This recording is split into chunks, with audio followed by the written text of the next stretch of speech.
Good morning guys. Drishyam classes में आपका फिर से एक बार स्वागत है। तो अभी हम लोग देख रहे थे जीएस थर्ड पेपर का इकोलॉजी और इन्वायरमेंट वाला पोर्शन। अगर हम जीएस में जीएस थर्ड पेपर की बात करें तो इसमें है आपका इकोनॉमी,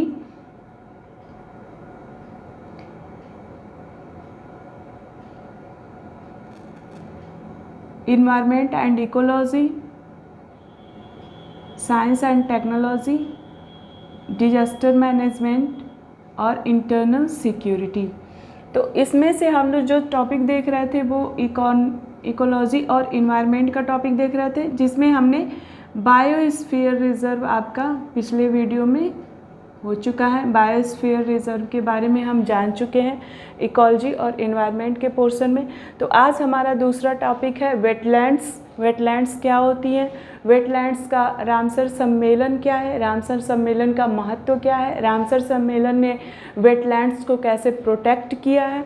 उसके बाद है आपका भारत के कुछ रामसर सम्मेलन में जो स्थल बताए गए हैं, वो जितने भी वेटलैंड्स हैं भारत में वो हैं।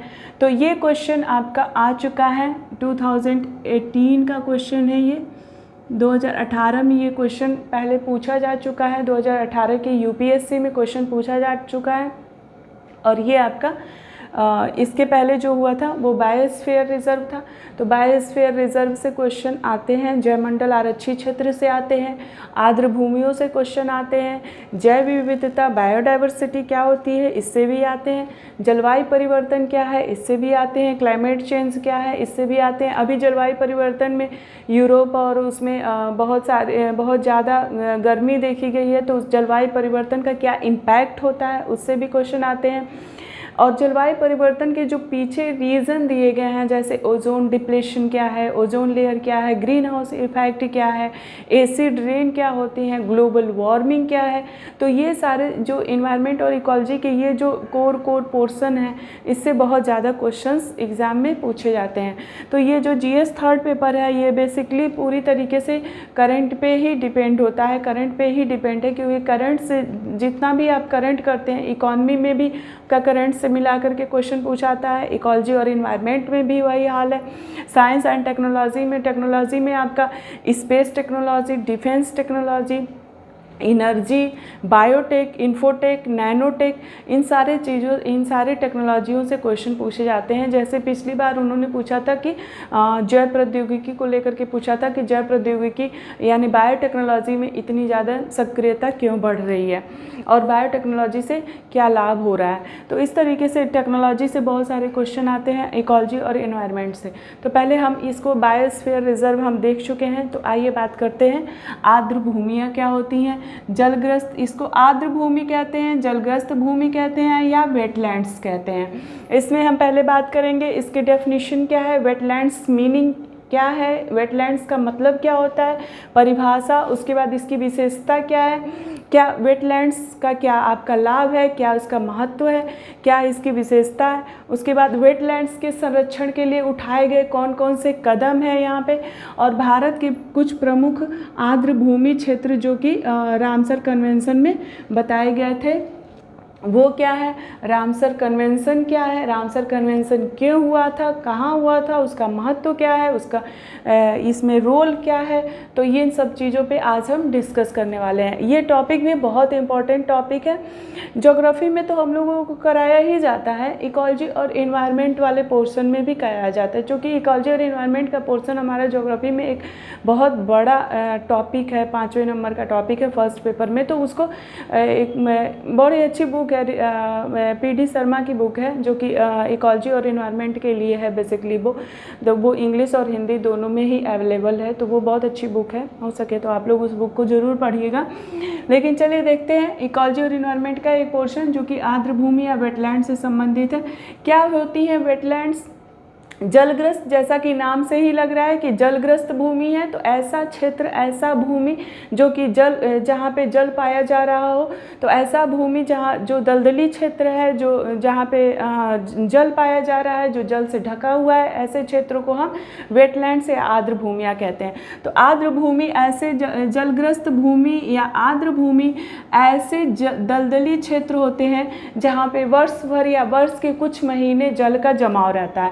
जहाँ वर्ष भर जल का जमाव होगा या वर्ष के कुछ महीने में जल का जमाव होता है, ऐसे क्षेत्र को, ऐसे एरिया को, ऐसे क्षेत्र को आप आर्द्र भूमि कहते हैं जहाँ पे जल का जमाव रहता है या वर्ष भर जल का जमाव रहता है। वो कौन सा एरिया होगा? वो एक दलदली क्षेत्र होगा, एक दलदली एरिया होगा। इसकी जो गहराई होती है वो 6 मीटर से ज़्यादा गहरी नहीं होती है। इसकी गहराई जो होती है वो 6 मीटर से ज़्यादा गहरी नहीं होती है।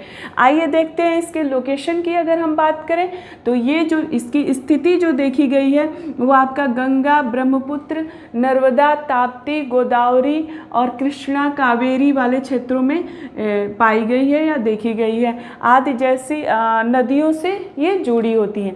ऐसे अगर आप इस मैप में देखना चाहें तो मैप में देख सकते हैं, ये नर्मदा, ताप्ती और गोदावरी, कृष्णा, कावेरी, बेंगई और इधर आपका गंगा और यहाँ पे ब्रह्मपुत्र। तो ब्रह्मपुत्र, गंगा और ब्रह्मपुत्र वाले क्षेत्र में ये देखा गया है। यहाँ पे गोदावरी, कृष्णा, कावेरी, बेंगई वाले क्षेत्र में यहाँ पे देखा गया है और यहाँ पे आपका नर्मदा और ताप्ती वाले क्षेत्र में देखा गया है। तो ये इसकी स्थिति या इसकी लोकेशन भारत में हो गई। भारत में अगर आप कोई भी चीज़ मैप से याद करते हैं तो वो आपके लिए बहुत इजी हो जाता है। कोई भी चीज़ अगर आप मैप से देख रहे हैं, मैप में लोकेशन देख रहे हैं, तो वो चीज़ आपके लिए बहुत इजी हो जाती है। ज्योग्राफी को याद करना या ज्योग्राफी से रिलेटेड जो भी चीज़ें हैं उसको अगर आप मैप में देख लेते हैं एक बार, तो वो चीज़ें आपके लिए बहुत ही उबाऊ नहीं होती हैं। ऐसे आप बिना मैप के पढ़ेंगे, कितना जगह याद करेंगे, कितने शहर याद कर लेंगे, कितने कैपिटल से याद कर लेंगे, कितने देश याद कर लेंगे, नहीं कर पाएंगे। तो उसके लिए आपको मैप से पढ़ना होता है। अगर आपका मैप पे कंट्रोल है तो एक तो पूरी ज्योग्राफी आपके हाथ में रहती है, दूसरी चीज़ जो भी उससे रिलेटेड चीज़ें हैं वो भी चीज़ आप समझ ले जाते हैं। तो अगर हम मैप में देखें तो यहाँ पे आपका नर्मदा और ताप्ती नदियाँ यहाँ से बहती हैं, आपको पता ही है। यहाँ गोदावरी, कृष्णा, कावेरी और बेंगई नदियाँ हैं पूर्व साइड में, यहाँ पे गंगा और ब्रह्मपुत्र नदियाँ। तो ये आपका जलग्रस्त भूमि क्षेत्र है। वैसे भी नाम से लग रहा है कि जहाँ पे जल होगा तो जहाँ नदियाँ होंगी वहाँ जल पाया ही जाएगा। तो यहाँ पे जल की वजह से या नदियों की वजह से यहाँ पे आपकी ये आर्द्र भूमियाँ क्षेत्र हो जाती हैं। तो वर्ष भर या वर्ष के कुछ महीने यहाँ जल का जमाव होगा। दूसरा, ये 6 मीटर से ज़्यादा गहरी नहीं होंगी। आइए इसकी विशेषताओं पर बात करें। वेटलैंड्स की क्या विशेषता होती है? जो आर्द्र भूमियाँ हैं या वेटलैंड्स हैं, इसकी क्या विशेषता होती है? तो सबसे पहले तो ये यहाँ पे जहाँ जल है वहाँ पे आपका पौधे भी पाए जाएंगे। जहाँ पौधे होंगे, जंतु होंगे, कीट पतंगे होंगे और यहाँ पे पत्तियों की या पौधों की अनेक दुर्लभ प्रजातियाँ पाई जाती हैं। तो ये सबसे पहला आपका पॉइंट हो गया कि यहाँ पे पत्तियों, जंतुओं, कीटों और पौधों की अनेक दुर्लभ जातियों का ये निवास स्थान होता है। ये वेटलैंड्स है या आर्द्र भूमि। आर्द्र भूमि पे क्या होगा? आपका जंतु होगा, पौधों की अनेक दुर्लभ प्रजातियां पाए जाएंगे। इनको नेचर्स किडनी भी कहा जाता है। इन आर्द्र भूमियों को नेचर्स किडनी भी कहा जाता है। नेचर किडनी क्यों कहा जाता है भाई? किडनी क्या करता है? फिल्टर का काम करता है ना। तो किडनी क्या करता है? नेचर किडनी का भी कहा जाता है, क्योंकि ये जो पोषक पदार्थ है, वहाँ के जो यहाँ पे पोषक पदार्थ हैं उनका ये निर्माण करती हैं और जो निष्क्रिय पदार्थ हैं या जो जहरीले पदार्थ हैं उसको ये निष्क्रिय कर देती हैं, उसको ये ख़त्म कर देती हैं, डिस्ट्रॉय करती हैं। ये जो आर्द्र भूमियाँ हैं, ठीक है। तो यहाँ पे ये पोषक तत्वों को क्या कर रही हैं? निर्माण कर रही हैं। और यहाँ पे जो पॉइजनस एलिमेंट्स हैं, जो जहरीले तत्व हैं, उनको ये क्या करती हैं? निष्क्रिय कर देती हैं। इसके बाद यदि हम विशेषता की बात करें, इसकी विशेषता की, तो ये अवसादों को रोकती हैं। जो सेडिमेंट होते हैं, जो पर्वतों की तरफ से नदियों द्वारा सेडिमेंट लाए जाते हैं, उन सेडिमेंट्स को, उन अवसादों को ये रोकती हैं। ये वेटलैंड्स जो होती हैं, जो आर्द्र भूमियाँ हैं, और नदियों के अवसादों के जमाव को कम करती हैं। यहाँ पे जो जमाव होता है सेडिमेंट्स का, नदियों द्वारा लाए गए जो सेडिमेंट्स का जमाव होता है, उन अवसादों को ये कम करती हैं। और उसके बाद चौथा क्या है आपका, ये बाढ़ के प्रभाव को कम करती हैं। ये जो वेटलैंड्स हैं, ये बाढ़ के प्रभाव को कम कर देती हैं और मिट्टी के कटाव को भी रोकती हैं। तो इनका कितना ज़्यादा महत्व है, आप देख सकते हैं कि नेचर किडनी का भी काम कर रही हैं, जहरीले पदार्थों को ख़त्म कर रही हैं, बाढ़ को भी ये रोक रही हैं, मिट्टी के कटाव को भी रोक रही हैं और अवसादों को भी रोक रही हैं। तो एक तरह से इनके संरक्षण के लिए बहुत ज़्यादा कोशिश करने की ज़रूरत है, क्योंकि ये जो वेटलैंड्स है वो हमारे लिए, आपके लिए तो इम्पोर्टेंस है ही, इम्पोर्टेंट रोल प्ले कर ही रही हैं, लेकिन जो नेचर है, जो नेचर में है हमारे, वो जैसे कि अवसाद अगर ज़्यादा जमा होगा तो उससे बहुत ज़्यादा दिक्कत होगी। बाढ़ आ ही रहा है, आप देख ही रहे हैं, बाढ़ आता ही है, हर साल बाढ़ आ रहा है, तो बाढ़ में भी ये काम रोल अपना प्ले कर रही हैं। तो इनको संरक्षण के लिए, इनको संरक्षित करने के लिए एक सम्मेलन बुलाया गया, जिसे हम रामसर सम्मेलन कहते हैं। ये रामसर सम्मेलन कहाँ हुआ था? ईरान में हुआ था। ईरान के एक शहर है, ईरान का शहर है रामसर शहर। रामसर शहर में ये रामसर सम्मेलन 1971 में हुआ था। तो इनको संरक्षित करने के लिए, संरक्षण के लिए जो उठाए गए कदम थे, पहला कदम 1971 में ईरान के रामसर शहर में एक समझौता हुआ था, जिसे रामसर सम्मेलन कहा गया। इस रामसर सम्मेलन में इसके संरक्षण के जितने भी वेटलैंड्स हैं, इंटरनेशनल लेवल का है ना ये, तो जितने भी वेटलैंड्स हैं, उन वेटलैंड्स को संरक्षित करने के लिए, संरक्षित करने के लिए कदम उठाए गए थे। भारत इसमें 1981 में शामिल हुआ था, इस मतलब रामसर सम्मेलन में, या रामसर जो समझौता हुआ था उसमें। इसके तहत, इस रामसर सम्मेलन के तहत, इस रामसर समझौते के अंतर्गत भारत के 26 आर्द्र भूमि को नामित किया गया था। भारत के 26 आर्द्र भूमि को नामित किया गया था या लिया गया था।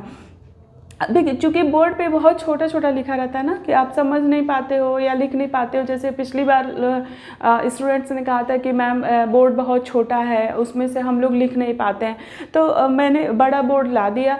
लेकिन इस पर भी देखिए बहुत छोटे छोटे लिखे होते हैं ना, तो इसलिए एक ही वर्ड को बार बार कहा जाता है, ताकि अगर आप नोट्स भी बना रहे हैं, अगर आप लिख भी रहे हैं तो लिख ले जाएँ।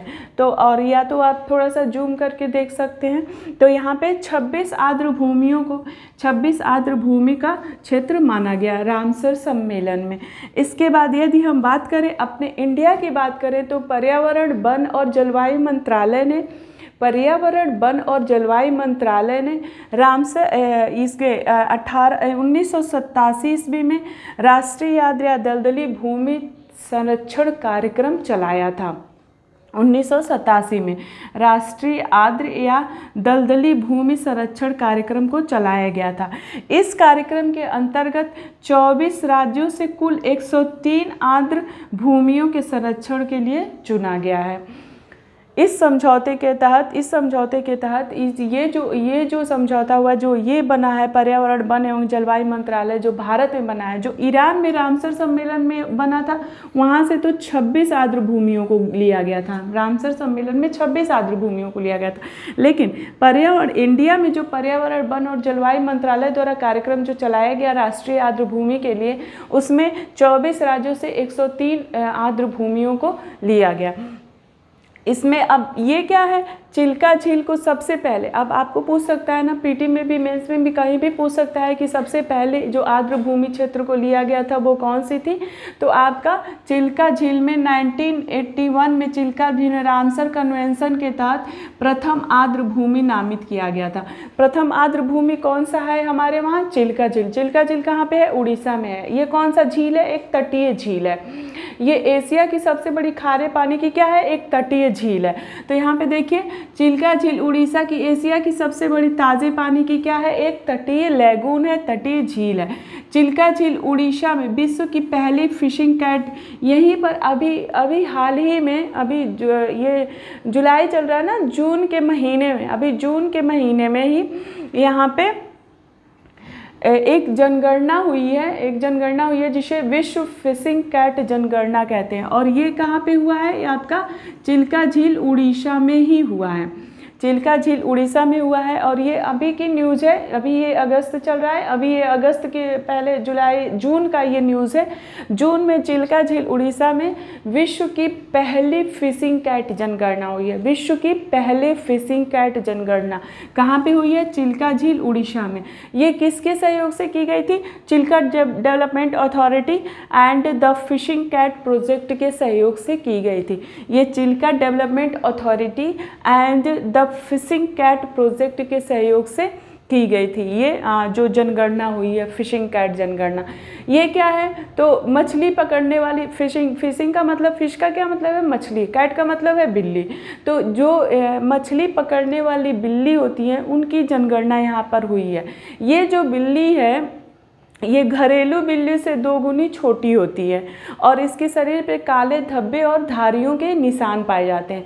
ये कहाँ पाई जाती हैं, तो ये आपकी आर्द्र भूमियों या दलदली क्षेत्रों में पाई जाती हैं। जैसे अगर आप इंडिया की बात करें तो यहाँ पे दलदली क्षेत्रों में, यहाँ पे इस वाले एरिया में गंगा ब्रह्मपुत्र वाले एरिया में, ये गोदावरी कृष्णा कावेरी वाले एरिया में, और ये नर्मदा और ताप्ती और हिमालय की तलहटी में ये पाई जाती हैं। ये जो बिल्ली है वो पाई जाती है।